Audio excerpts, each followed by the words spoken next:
You good? All right, here we go, guys. Ready? All right. Always. 3, 2, 1. What are we doing? Okay.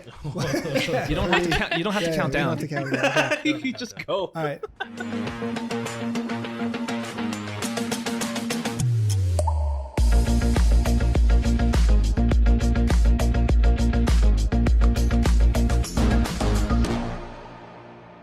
Welcome, everyone, to another wonderful episode of the 5-Star Podcast. Today, we have an incredible episode. We have a special guest right here. We have the lovely Tess Dookwah from Dookwah Law. Hello. Yay! Hello. Welcome. Thank you for having me. Thank you for joining. So, as always, I'm Rod. We got, Kenny. Winston. Richard. Steve. and of course, in spirit, we have the man, the myth, the legend, Woodrow, somewhere in the world. So he's joining us. Yeah, he's in not here spirit. today. Yeah. All right, so today's a very interesting topic. So we wanted to bring you along, Tess, because you are the subject matter expert in real estate law. The current climate for the market right now is a little bit wonky, right? We're hearing lots of stories where buyers can't close or sellers can't close. We do some pre-construction as well, and we're seeing even in pre-construction, those deals are not going through, closing. Some builders are not even building anymore. So why don't you take us, first of all, about background about yourself, how you got started in the industry, why real estate law? Yeah.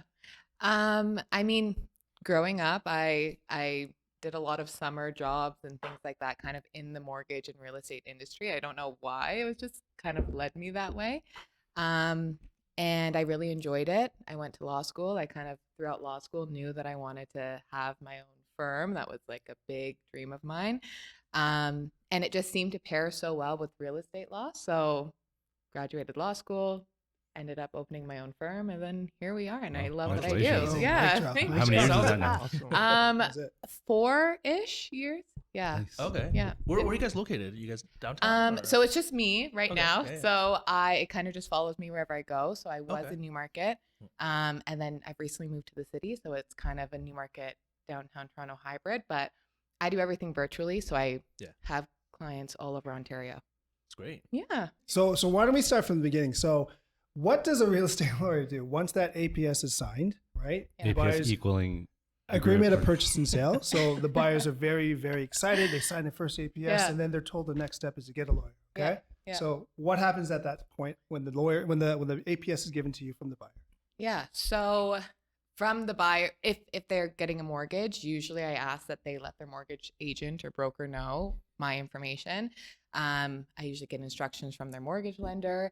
I don't like to start things too early because I feel like if I get all of these documents right away in the beginning, then there's kind of this really long waiting time, and some things change. So I'd rather have all the changes done kind of in the beginning.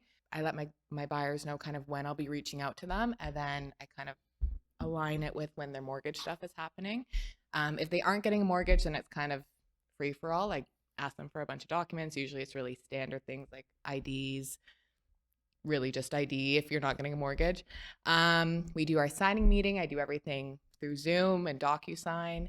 And then we just kind of prepare for closing. I speak to the seller's lawyer and kind of do all the background stuff. I try to make it really easy for my buyers, especially if they're first-time home buyers. I try to make it super simple and clear. Yeah, it's really just corresponding with the seller's lawyer, getting information. Quick question: Was it always Zoom and DocuSign like ever since you started? Or When I started, yeah. Yeah. So I definitely started in a great time because everything was Zoom and DocuSign, and I didn't have to physically do anything. There's some lenders that still require wet ink signatures, Fax? but fax? I mean, I fax all the time. Yeah, okay. So that's still like What's It's a big fax? thing. But it's online now. Like so- FAQ? Gen Alpha is like, what's a Yeah, fact? FAQ, right? Yeah, But fax is in like FACTS now. But it's virtually now too, so I don't even have like an actual fax machine. Yeah. But like, yeah, faxes are like a daily thing. But I was really lucky; I didn't have to do physical stuff, and I really limit that. Because banks still Yeah. they want fax. Just Yeah. fax it in. Yeah, exactly. Oh my gosh, yeah, it's a nightmare. But I mean, it's all my clients prefer virtual anyway. Nobody really likes to leave their house to go meet a lawyer. So yeah, it's been really easy. But you find like the IDs and like verifying everything is still Yeah. So luckily we have all this software now that we have to use. So there's a few people that offer ID verification software, and then we get the clients to do it, they do like the whole picture of their face, picture of their ID. Perfect. Sometimes they do like banking verification as well, but clients are kind of iffy about that. And then that's kind of the check mark. There's some to peace everybody. of mind. It's like Right? the Yeah, new age absolutely. of lawyering. Yeah. Happy to be part of it. Yeah. Yeah. New age lawyered. So in general, so when is it too soon to engage in the services of a real estate lawyer after you have the APS? It's not really ever too soon. I would rather, if anything's coming up or somebody has a question, that they come to me right away so that I have the time, because often I have a lot of files on the go at the same time, and I need to kind of be able to organize myself and manage for different closing dates. But I would say if you're getting nervous that maybe things aren't happening or a signing meeting isn't happening and your closing date's still 3 months out, there's no need to be nervous. Like, that's really, really early. Usually everything kind of happens in the last 2-3 weeks before your closing date. Here's a question I get sometimes. So sometimes the buyer or the seller says, do I really need a real estate lawyer to close this deal? Can I do it myself? Oh. Yeah, I get that. What? Who asked that? You know what? I've actually had that. I've had that asked. Really? Yeah. Oh. So what's your answer? Can I do surgery on myself? Yeah, No. it's kind of like that. I mean, No. I don't think there's really any way for them to. Only because there's so many checks that we have to do, software that we have to pull a title search for, or even just registering the transfer of title. Like, you can't really do that yourself. You really Like a do lawyer need a has lawyer. to do it for you. Right? Yeah, like you don't even have access to the software unless, I don't know, you're like have a side gig and you're like Hacking. doing it by yourself. I don't know. But yeah, no, you definitely need a lawyer, and you just want to protect yourself. Should anything happen, you have somebody in your corner to vouch for you or represent your interests. Right. I would say Yeah. definitely like when there's mortgage involved, whether it be the seller or like discharge of a mortgage, like Yeah. banks will never talk to an individual. No, Like, no, it's just ridiculous. exactly. They would But never transfer yeah. funds. Like you don't have a trust account and Yeah. Right? Yeah. There's no way to pay off your mortgage. There's no way to register the transfer. So, I mean, if it's about saving money, I think that you can maybe find, I don't know, an online lawyer to do it. But Find I another don't way. know. It's, yeah, I've never had that. Online lawyer. Now you know, right, Rod? You just tell them it's like you can't do Or it. like Chat Nope. GPT, the lawyer. I don't know. Can I do it myself? No. A- Short AI. answer, no. You Yeah. know, I once cannot do it. Long answer, no. You know, Yeah, once it's not upon true. a time, like I had friends like that are lawyers. They tell me that people actually haggle about their fees. They, all the can, time. Can you give me $50, $100 off or $200 off? Yeah. And Yeah. it just accrues, and then he was about to retire, and he was like, that was probably the worst thing. Like, I gotta deal with individual Yeah. discount scenarios, like sob stories. Yeah, no. Oh my gosh, all the time. I mean, in a purchase transaction, it's kind of in a sale transaction, the lawyer's fees are the smallest part of the whole thing It's not- because you're paying out like realtors commissions, or you're doing land transfer tax, or you're doing whatever it is. That's like the huge 90% of what you're paying out. And then the little lawyer fee that you want like $50 off of, it's not really going to make a big difference. So I mean, is there any like interesting stories that you can tell? Like just one example that kind of sticks out of someone kind of haggling you? It's got to be one. I that mean, sticks out. I don't know if I've had like anything crazy. I definitely, I get asked of quite a bit. I think last year when the financing mortgage climate was a little bit rougher, people were a lot more, I guess, bold in asking for a Penny discount. pinching a little Yeah, bit? exactly. So I haven't had anything bad, like fingers crossed. I've only been doing it for 4-ish years, so I hope that I don't experience it. But I haven't had any crazy stories, no. Because your fees are so good. Exactly, because I'm There's so no- there's no need to affordable. Yeah, yeah. negotiate, right? Exactly, Getting exactly. quality there, so no worries, yeah. Yeah, I mean, and also like real estate lawyers charge a flat rate most of the time. Whereas if you're dealing with any other lawyer, you're paying an hourly fee and sending a retainer up front. So I think in the bigger picture of things, like you're Right. kind of already getting a deal with working with a real estate lawyer. I don't know. Obviously, some charge a lot more than others, but still, I think, yeah, the real estate lawyers, you're kind of getting a good deal. Yeah, no, fees. What are fees? Fees are like $1,500, about $2,500 ish. Yeah, That's yeah, Pretty somewhere big around there. range. Like, right? some start like pretty low, and then everything's a la carte. Yeah, Yeah. exactly. Well, we also, our fees, our disbursements costs have just been like growing like crazy. Oh, So, and we more often than not pass those along to the client. So it does really grow our fee a little bit. But if you see our actual invoice, like the fee that we're getting is really nothing compared to the disbursement cost. Yeah. That's true. Do you also do litigation? I don't. No, not yet. I Okay. don't know if I'll get into it, but I mean, the court system is just so long that I just like the, I don't know, transactional type Yeah. work. So I've stayed away from it. Okay, so if there's like a breach in the contract or if they can't close, then what's your process then? So usually if it's a breach and I'm anticipating a breach, it usually starts with like communication to the other lawyer. Sometimes I'll draft a demand letter if it gets to that. But if it does end up going to court, then I usually refer them to another lawyer and I just give all the information that I have to that lawyer and let them deal with the week and month long process. I guess so. Yeah. Yeah. That's pretty complicated afterwards. If Yeah. It does, Oh my doesn't work gosh. out. Yeah. And it can go on for so long. And sometimes people like to dispute over really small things. And it's just, I don't know. I don't have the patience Like for some it. I petty don't think. stuff. Like, Yeah. it's like, oh my, fridge is broken or something. Yeah. Or like the faucet's leaking. And I'm like, well, the money you're going to get from that versus the court fees. Like, I don't know if it's It's not really, really worth it. yeah. Typically, what kind of breaches are you seeing from the files you're working on or that you have worked on? Yeah. I mean, I've seen little things in terms of a furnace that was included doesn't work, but that's not really a breach of the agreement. Yeah. Or I've seen just some like things around the house that are broken or things that are left there. I haven't really seen anything like significant. Nothing No one like hiding anything. No, like Okay. nothing too crazy. Okay. It's often just little minor Okay. things that need to be fixed or Oh, that that's they good. didn't disclose were broken or didn't work. Yeah. I've had recently a lot of propane tank files, and those are so interesting. I didn't know that so much could go into a propane tank, but apparently it's like a huge thing. Is So it I've more had like cottage country? Like, no, not even. wow. I thought the same thing, but no, there's propane tanks everywhere apparently. So Okay. yeah, it's just little things like ensuring that the statement of adjustments is done right, common expenses are paid, property taxes, things like that. Closing's been generally okay. Yeah. No tenants like not vacating their properties. I've had one. those are rough. Yeah. Oh my gosh. I had one recently actually where the tenants didn't want to leave. And it just, I mean, everybody kind of, the buyers and the sellers wanted the same thing. The tenant just didn't. So it was a process of just communicating and kind of extending. And then it kind of was just like, I don't know. Everybody spoke it out.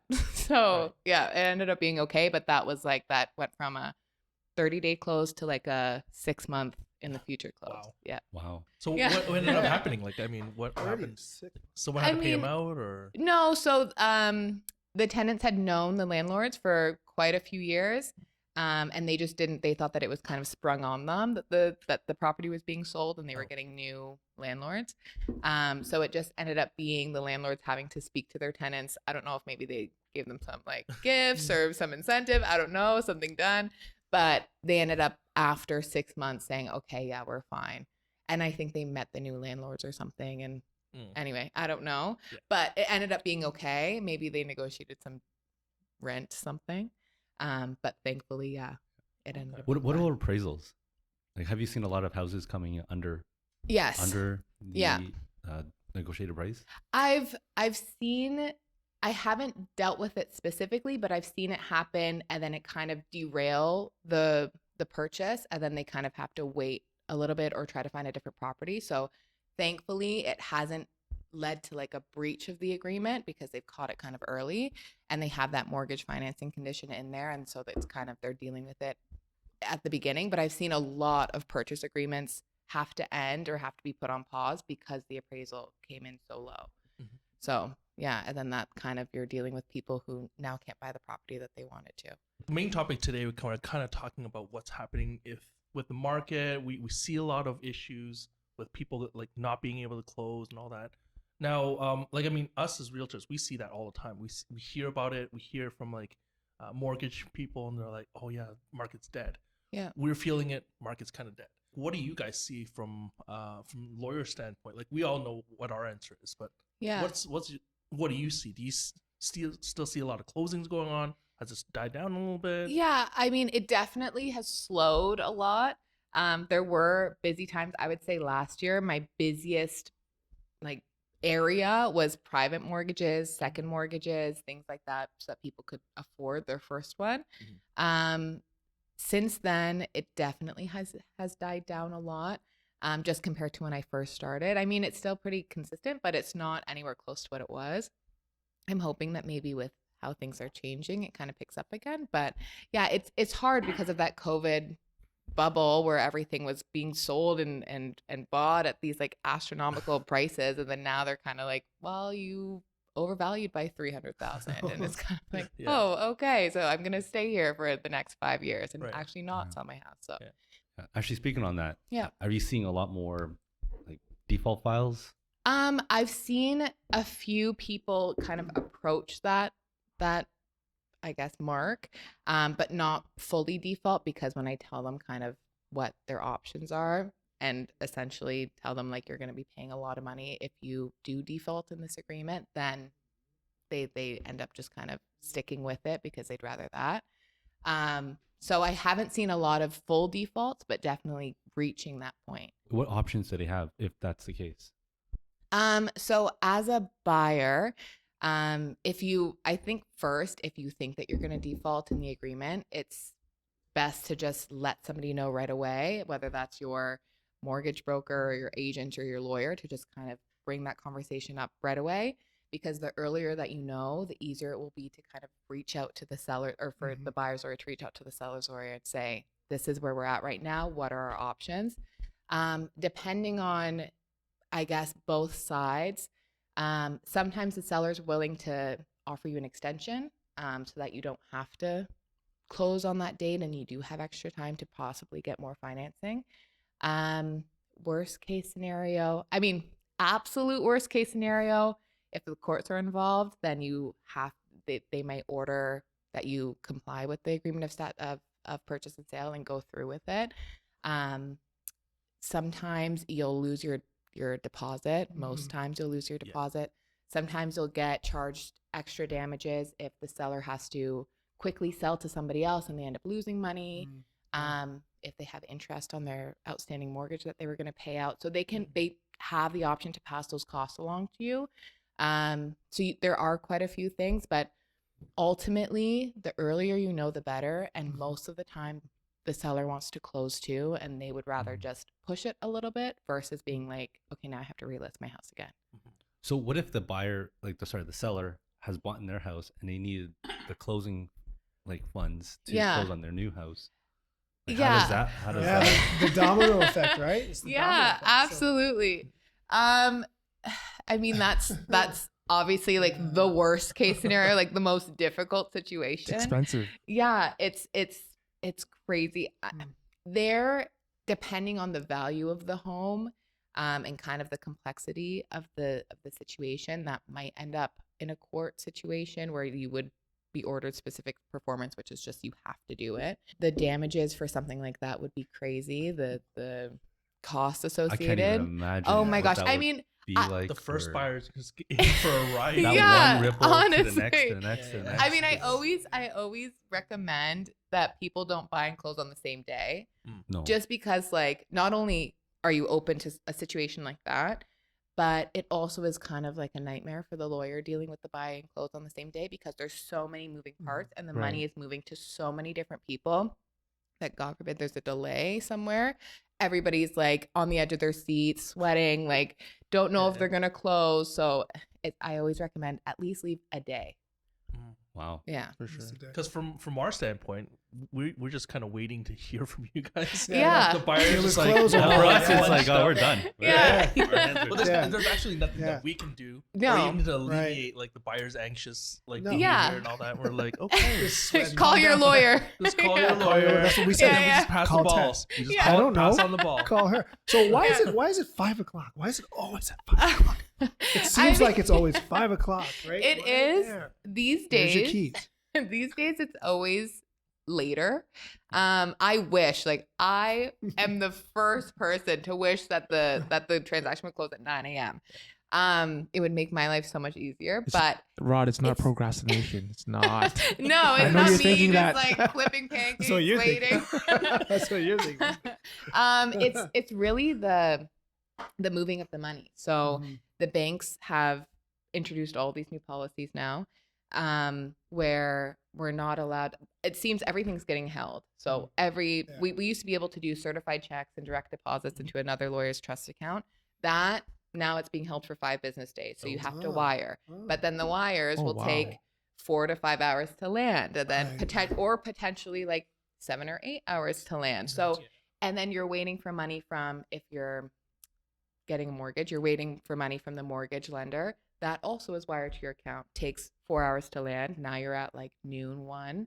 And then you have to then wire the money to the seller's lawyer. And then that takes another 4 hours. So you're like, That's really okay, we're going to interesting. close at 5 p.m. Yeah. Well, for a little while, I thought always lawyers had the, I guess, like their trust account was set up a little differently, where the bank drafts can clear, and That's you what we can all actually- thought. That's what I thought. Yeah. Seriously, because with such a large amount, like hundreds of thousands of dollars, and you get that, and then you right away you can close on the same day and it clears, but Not anymore. holy That's been a smokes. new thing, because it used to be that even when I started, Right. it was like if you certified a check, that was cash. And then if you deposited, especially into another lawyer's trust account, and it was a trust check, oh my gosh, it would land immediately. There was no problem ever. I would say kind of mid last year, it started to change. And then it was kind of like, Wow. if it's over a certain amount, it will be held. If it's from a different financial institution, it will be held, even if you're dealing in trust accounts. And now I would say this year, it's been everything's going to be held, not even like if it's over a certain amount. So some lawyers have a good relationship with their branch manager and have set up their trust account, but not every bank is like that. Not every branch manager is like that. And it's really like a case by case. Has there been a lot of delays then? Tons of delays. And it's every bank. Like if you speak to any lawyer, no matter who they're banking with, it's every bank is having these hold periods. So that's why I always tell my It's clients, good to know, actually. yeah, So totally game changing. Because- yeah. Because like, paradigm if shift I- for me. Yeah. I mean, sometimes if there's no mortgage involved, usually I get my clients to send me the proceeds days in advance. That way there's no room for delay. And then in a situation like that, you can close at 9 a.m. technically, or if I'm depositing to a seller's trust account by noon, the funds should be there depending on the amount of the wire. So if it's a situation like that, no mortgage, absolutely we can close in the morning by noon, something like that. If there's a mortgage involved, I tell my clients we're likely going to close in the afternoon, possibly by 5. The last few files that I've had, the funds have been delayed until 6 p.m. So we literally closed at like 5:59 p.m. Whoa. Like just beat the buzzer. Yeah, which isn't uncommon, unfortunately. And so I always give my clients the heads up. Don't call the moving company and have the trucks at your door at 8 a.m. because you're going to be sitting there until 3. Like, I hope we close early, but not always. I wonder if it's due to fraud. Is that why the holding period Yeah. exists? Yeah. Yeah, There's just been more fraud lately, or I is think it- so. Some of the banks have been involved in some big fraud schemes. So I think they're really HSBC. tightening. Yeah. Yeah, and TD and things like that. So Yeah. they're really tightening their policies, but it's really affecting and harming the transactions, especially because we can't request funds, especially with a mortgage lender, the day before. They have to come in on the closing Like date. even some of the money order and certified checks are so authentic looking. Yeah. Like, they check out like, oh, this is from our bank. Yeah. But even if you let them know, like you can call the bank and they'll certify, or they'll verify the certified check over the phone. Most banks won't even do that. Sorry, my head's just starting to think about something stupid. like, oh man, we need to close. Here's a briefcase full of cash. Yeah, no, honestly, and people get panicked. Like they're like, "What can we do?" A little bit. Oh my gosh, I had one file recently where Have you had someone come in with a bunch of cash? No, thankfully not that. But I've had a file where my clients were buying a pre-construction, and the lawyer representing the builder requires everything: the certified check, the signed documents that had to be signed in wet ink, everything, into their office in person on the closing date before the keys were released. And that's the MO of this law firm, which fine. But when you're dealing with mortgage lenders and people that maybe delays come up, things are kind of rushed. In this situation, the courier service just stopped. So on that day, so I wasn't able to courier the documents to this lawyer to close on that day. My client was like, I will be at your office. I'm going to pick up the document package. I will drive it over to the law office. Yeah. Thankfully, the lawyer allowed it and we were able to close and everything was fine. But a situation like that was just like something so different from what I thought. And having those delays come up can really, if he wasn't in the area or wasn't able to pick up the documents, it's kind of like you're out of luck. We have to close the next day. Wow. You should offer a service and charge fees for Yeah. the courier. Yeah, I know, exactly. Me and my car racing down. Called Uber? Yeah. I know. Uber? Uber, Yeah. yeah. Uber should offer the No, service. they Yeah, do. They do yeah. have a package delivery system. Really? Yeah, yeah. They Wow. do. Really? I don't know if we're allowed to use that with the I know. certified checks, but yeah, maybe one day. Yeah. So going back to the whole deposit thing, that's really interesting. So is there a situation where the buyer doesn't really have a good a good excuse? They have an actual valid excuse Mhm. to not default on their purchase agreement and not lose a deposit, or is it generally you breached it, it's ours, right? Yeah. I mean, usually, you mean like in keeping the deposit? Yeah. Like the sellers keep the deposit? Well, yeah. So when we do deals, a lot of the times the deposit is used as a negotiation tool, right? Yeah. You know, for the buyer, we want to put less. For the seller, we want more. Mhm. So that's the protection. So, you know, they're always thinking, well, am I going to lose this? What are the situations in which I can lose this deposit? Yeah. So wait, why don't you just talk about that for a second? Yeah, I mean, in terms of the deposit, it really is the cooperation of the seller. So if you know that you're going to breach, if the seller wants to sell their property and wants to cooperate with you, then they more often than not will kind of extend a closing, and you won't lose your deposit, and you'll still close on the property. If the seller is in a bind or needs to sell the property because they're also closing on a different property that date, then you'll probably lose it plus costs. And then it kind of it's hard to justify why you should keep it in that scenario, even if you have if you're in a tough spot Doesn't or matter. It doesn't yeah, matter. it kind of, because you have Yeah. to consider both sides. And if that person also is closing on their dream home and they Right. need the money, then it's kind of, why shouldn't they get it because you're dealing with this thing? Okay, so technically, Yeah. if the buyer does not fulfill their obligations of the contract, Yep. the seller is entitled to that deposit. Absolutely. Regardless, they don't have to give you that opportunity to No. make an excuse or grant you an extension. No, You've they don't have to breached. do anything. Your deposit is mine. Yeah. Oh, Yeah. wait, Yes. hold Right? on, right. Like from what I understand, it should be, there should be a court order. Like would that be like from a trust account, right? The deposit, it's not automatically entitled that it goes to the buyer. It doesn't pay out to the buyer because if once the deposit or the deposit hits the trust account, Mhm. I don't think you're allowed to. That's just my like what I recall, but you can't just assign the deposit straight to the seller. I think it requires a court order, right? Court order of Yeah. mutual release, right? Yes. Yeah. And Okay. usually there's fees associated with the deposit. So sometimes the real estate brokerage will charge fees and deduct that from the deposit. So most often the seller won't get the entire amount, but technically they are entitled to it. If you have a court order or mutual release document, Gotcha. then everybody's kind of walking away and saying, okay, yeah. But then the buyer deposit. will have to sign off on that mutual release, like, Yes. oh, I'm gonna relinquish my deposit. Yeah. But if they delay, then that's also a court situation. You know what I Yeah. mean? So, I mean, it's hopefully everybody's cooperating, but usually, yeah, if not, then it could it's get up to the messy. course. Exactly. Yeah. And that's why I don't do that that part. I Tempers don't want start flying. to. Yeah, I don't want to deal with all of that. But So, what's the situation when, let's say, a person's buying a pre-construction Yep. building and they can't close or they can't get the financing? Let's say, Or you know what? Like, I mean, a lot of the times overvaluation. So Mhm. Yeah. whatever they were purchased at, like let's say Yep. $1 million, it's like 800,000 today. Yeah. That's a huge issue. That's Absolutely. possible Yeah. default. have you Yeah. experienced any of those cases? yeah, I Can you share some have. stories? Yeah. Yeah, I definitely have. I've luckily most of my buyers in those situations were able to assign their purchase to Oh, somebody wow. because the builder wants to close and has all these units that they're trying to offload. They definitely don't want to take on the cost of that themselves. So they usually allow for a assignment in the agreement of purchase and sale. So all of my scenarios, I've had my buyers assign their Oh. unit. I haven't dealt with it a lot, but they have been able to do that in each scenario. I've had one where the person who was assigned the agreement wasn't able to close. In a situation like that, unless you have something written that says I'm releasing all my rights to the person I'm assigning this to, then you're still on the hook if the person you assigned it to can't close. Mm. So it can also get complicated in that scenario, especially if it's come in under value and the person who was assigned the purchase agreement also isn't able to qualify. So usually assignment is what I recommend to people.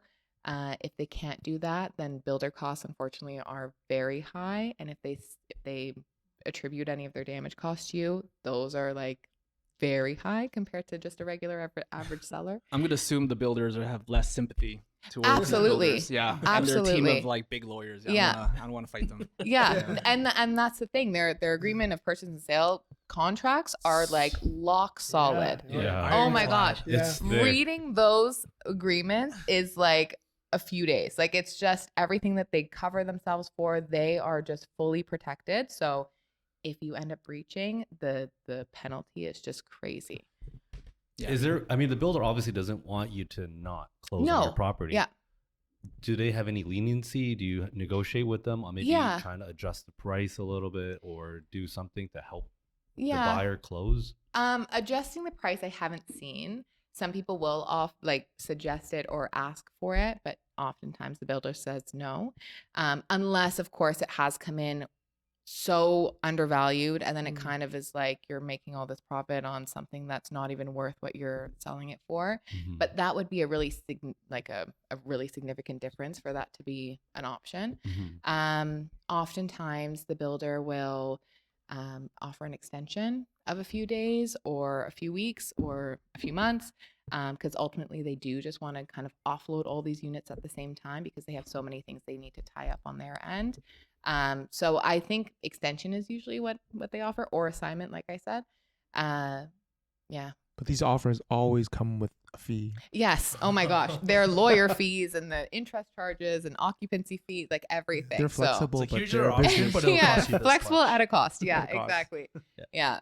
The danger is if a builder offers flexibility for one buyer, like imagine the word gets out and everybody Yeah. tries to get the same thing, you know? Yeah. I don't know how communicative the buyers are with each other, so I don't know if they would even know. Oh, they have but- Facebook groups. Yeah. Oh, They, Oh, they really? have, They have- yeah. They have What? groups? Yeah. Yeah. I didn't know that. Yeah, yeah. Okay. It's a community. Oh my Yeah. gosh. Yeah. Interesting. Okay, so then everybody would. If everybody word would gets know. out, you know. Yeah, I know, but then they'd have to say, I'm paying $20,000 in fees. They have TikTok videos. No, I'm just kidding. Yeah. I'm sure you It's have. going viral. I'm sure you have lawyer groups, no? Like We do, yes. Lawyer groups, Yeah, and we you guys do. chit chat and We do chit share some chat. stories. Oh. Yeah, we do. I feel like everything has a Facebook group now. Mhm. Yeah.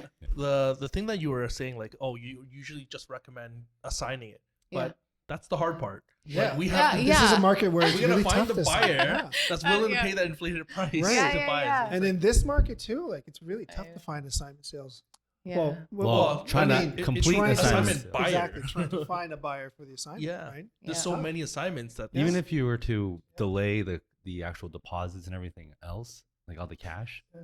to the end, it's still hard. someone has to come Mhm. in and say, I want this. I'll Mhm. pay this price. Like, Yeah. So Without actually, high close. recently, in our last meeting, we actually covered the pre-construction market where sellers, it's kind of like a reverse role where they're paying buyers to take on their assignment.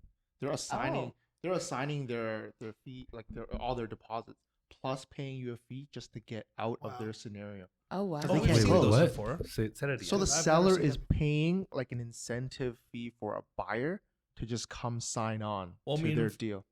By paying, they're just like taking less. They're like, oh, I bought it for $1 million. I'm gonna Right. take 700 now Right. just to offload. Well, Like, but I've not seen but people not offer receive that but not receive anything. Like, here's my deposit. Here's a fee on top on top of taking a discount. just basically buying in, like paying a buyer to come and take my deal away. Where do you see these? Yeah, I know. With Facebook groups? Facebook groups. Like, what is it? I've What never is- heard of this I, before. I'm telling you, this was covered in my meeting. I can share it with you after. It's amazing. But Wow. but the thing is, would you take on something that's significantly appraised lower now? You can't. Well, Like, no, Well, the buyer. property's still appraised for what it's appraised for, Right. right? What How- the how can contract the buyer value is the get contract more value. finance? So I mean, if buying a pre-construction, it like they probably paid like committed way more to the builder, and now it comes in lower, and it's no longer viable for them to get a lender. They can't close, so they're just trying to get out of the deal. They may be in a situation where they're no longer employed or whatever. Yeah. But they're like, oh, I need to get out of the situation. I'm gonna get sued. I might as well pay someone to cover my situation. So it's not common, but I mean, like, it's. Are you talking about one-off scenario here, or is it? No, this is the thing. It's not like flooding the market, but it's trending like more and more. Well, maybe because like unemployment rate has gone higher lately, so maybe some of those guys, they overreached a bit, and then they just can't close. Maybe ask around. This is more and more common where sellers are trying to get out. They're panicking and they're like, "Here, just come on to my deal." Well, the other issue is like 10,000, whatever. Yeah, the other issue might be a buyer does come in and the appraisal's still significantly lower. Exactly, that's the Then- scenario. Well, the new buyer would be That fee doesn't even cover like the buyer to close. Oh, it doesn't. So the buyer will still have to fork out maybe just to cover the gap of like 200,000, right? Just so they can get the mortgage at the lower appraised value. So it's Sounds messy. Yeah. So I would probably steer away my buyers from a situation like that because like. Well, why I not mean, just buy some resale, before right? you get into that contract, I'm sure the buyers considered all the angles and all the responsibilities of closing. They'll look at the contract value. Can I afford this? Right? And How whether much or you're not paying me? What are my costs? Are like, I'm sure they worked through all their due diligence before they actually went ahead and signed that contract. you know, it's less likely if it's just one individual buyer. But if you have investors where they have a portfolio of like say 20, 30 units and they're in a situation where, hey, it's not possible for us to move forward. They have to offload this and get out of the situation. Like, it's part of their calculated loss. But Tess, they I'm can't get assuming you've sued. never seen a case like this. I haven't. No, I hope I never do. But no, I haven't yet. Yeah. Yeah, that's Facebook, interesting though. Yeah. Hey, look into it. We don't doubt Yeah. that could happen. I've never come across it. But I don't want to deal with Hey, it. you know what? I mean, Anything Yeah. can happen in the Oh real my estate God. world. It could, Like, right? So in going back to pre-construction purchases, so usually the purchaser has 10 days to cool off, right? So in that time, they generally bring it to a real estate lawyer. So, and you're saying it takes like 4 days to look through all this stuff.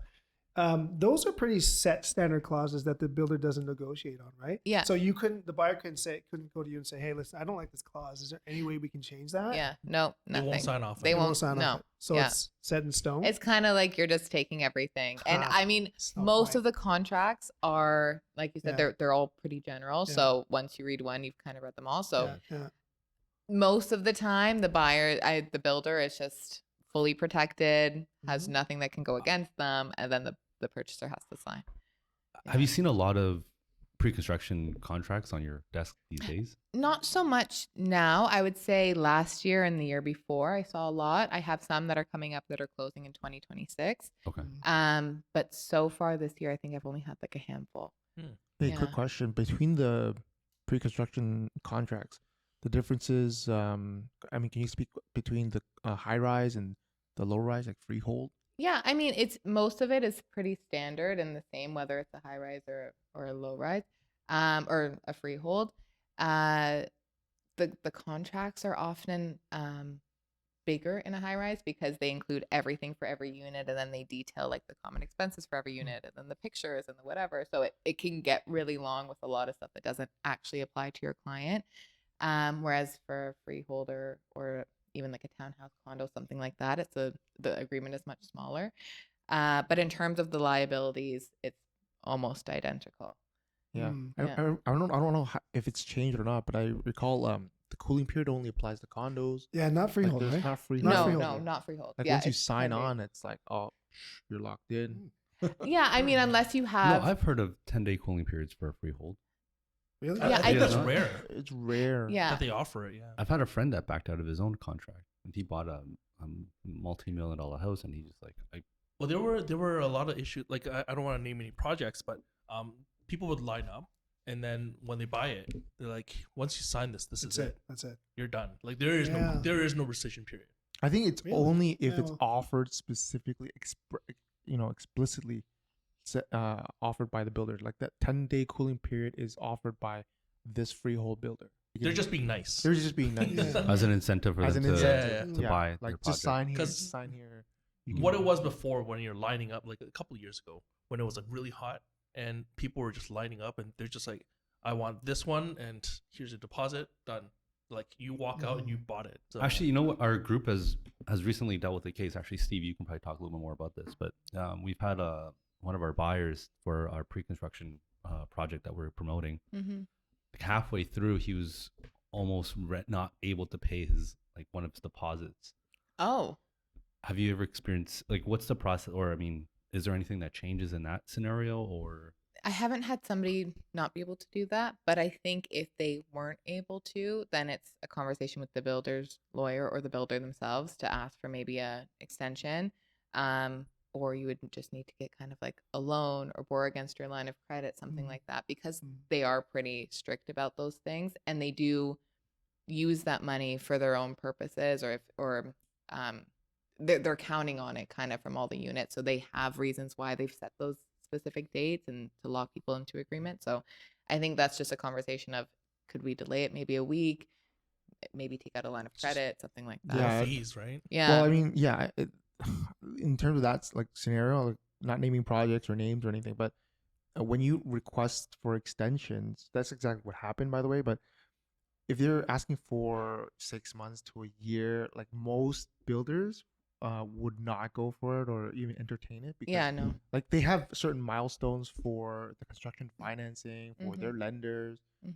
They have responsibility for the investors. But yeah, so if you're talking about as you mentioned, couple days, couple weeks, maybe if they have an installment arrangement, they can kind of make that swing. But again, you still have to pay a fee for such arrangement if Absolutely. they Oh my approve. gosh. Fee for everything. But yeah, no, I don't think that they would go for like a 6 month to a year extension. I think in that case, they would just kind of offer it to somebody else or relist it or say you've lost the deposit that you've paid so far. Can they countersue? Like the builder is like, hey, you've fully breached, you're not paying deposits. Oh, I'm absolutely. gonna take your deposit and sue you.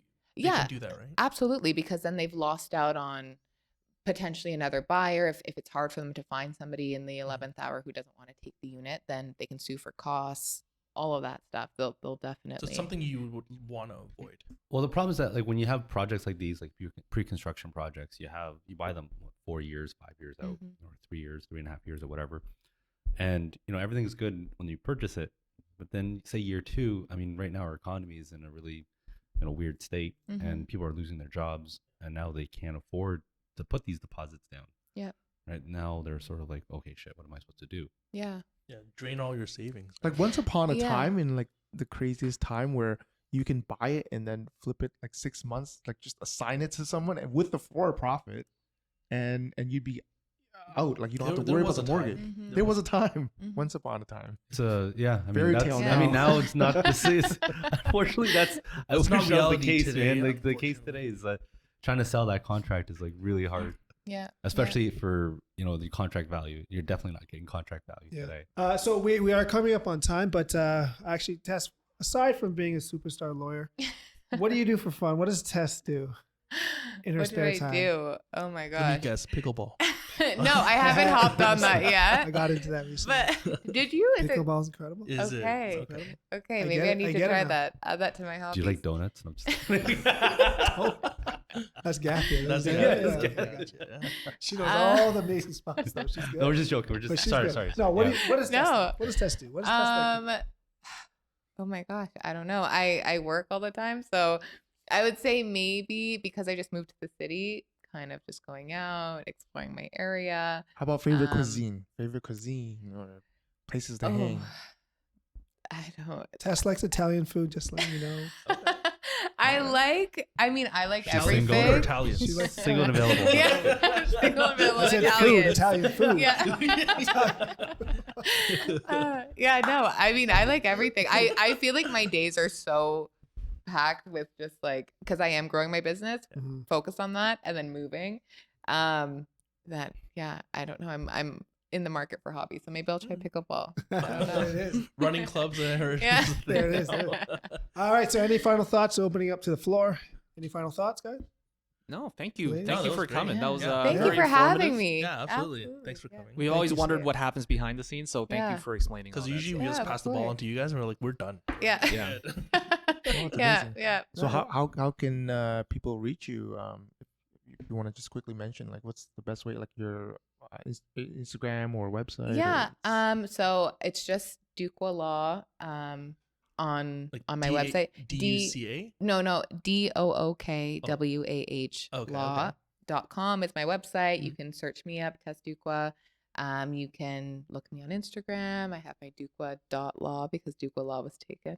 I don't know by who, but Dookwah.law on Instagram. And yeah, feel free to just look at my website. All my contact information is there we'll link it. We'll link it in the description. in the For sure, for description. sure, yeah. But Yeah. All right. Well, Thank you for coming. Yeah. Yeah, Thank you for coming. having me. Thank you. Thank Thank you, Thank Tess. you. Thank you so much. absolutely. As usual, subscribe and like, and we'll catch you next episode. All Cheers. right. Cheers, guys. Cool. Sure.